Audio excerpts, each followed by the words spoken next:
नमस्कार दर्शकों, हम आपका अपने अद्भुत ज्ञान चैनल में हार्दिक स्वागत करते हैं। और थोड़ा विलंब से हमारा ये एपिसोड आप लोगों के समक्ष आ रहा है। उसके कुछ व्यक्तिगत कारण थे। आगे से इन सब चीज़ों के प्रति मैं सावधानी रखूँगा और समय समय पे अपने शास्त्रों के जो पक्ष हैं उनको आपके सामने रखने का प्रयास करूँगा। आज हम ज्योतिष से ही संबंधित विषय पे चर्चा आपके सामने रख रहे हैं। जिस तरह से ज्योतिष के विभिन्न अंग हैं, ग्रहों की महत्ता है, उसी तरह नक्षत्रों का भी बहुत ज़्यादा महत्व हमारे व्यवहारिक जीवन में देखने को और करने को मिलता है। 27 नक्षत्र होते हैं इस ज्योतिष में। आकाश मंडल में 27 नक्षत्रों की गणना होती है और ये अपने क्रम से महीने में एक बार इनकी आवृत्ति निरंतर चलती रहती है। उन्हीं के आधार पे बहुत से जो मुहूर्तों का विवरण हमारे बीच आता है, पंचांगों के बीच आता है, उसमें इन नक्षत्रों का बहुत ही महत्व होता है। चाहे वो यात्रा का पक्ष हो, चाहे विवाह शादी का पक्ष हो, उपनयन हो, या अन्य कोई भी व्यावसायिक गतिविधियां हैं जिसमें मुहूर्त का पक्ष है, तो इन मुहूर्त के आधार स्वरूप नक्षत्रों का महत्व है। जन्म के समय मूल नक्षत्रों का विचार प्रायः सुनने और देखने में आता है। उसी प्रकार हमारा एक पंचक नक्षत्र बोधक नक्षत्र है, जिसका विचार हमारे जीवन में किसी की अकस्मात मृत्यु हो जाने पे या मृत्यु का पक्ष सामने आने पे लोग इन नक्षत्रों का विचार करते हैं। ये 5 नक्षत्र होते हैं। इसमें धनिष्ठा का उत्तरार्ध, सतभिषा नक्षत्र, पूर्वा भाद्रपद नक्षत्र, उत्तरा भाद्रपद नक्षत्र एवं रेवती। इसमें शास्त्र में खासकर गरुड़ पुराण के अंदर इसकी विशेष चर्चा है। तो शास्त्र में बताया जाता है कि इसमें बहुत से ऐसे काम हैं जो करना वर्जित है। एक तो पुराने समय में कच्चे मकान होते थे, उनको छाना इत्यादि इसमें वर्जित रहता है। आज के समय में कोई भी गृह निर्माण इस मध्य शुरू करना भी उचित नहीं होता है।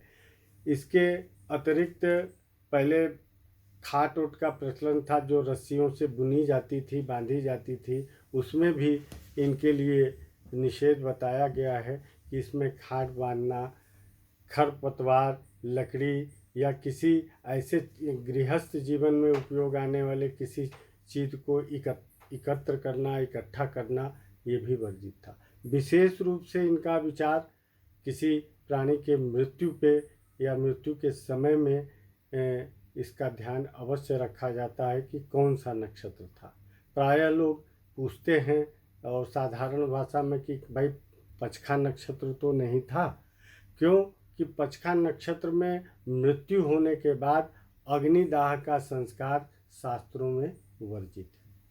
लेकिन देश काल परिस्थिति में बहुत से ऐसे कार्य हैं जो रोके नहीं जा सकते हैं। उनको ध्यान में रखते हुए इन संस्कारों को कैसे संपादित किया जाए, इस विषय में गरुड़ पुराण एवं हमारे इस विषय के ज्ञाता लोगों ने बहुत सी चीज़ें बतलाई हैं।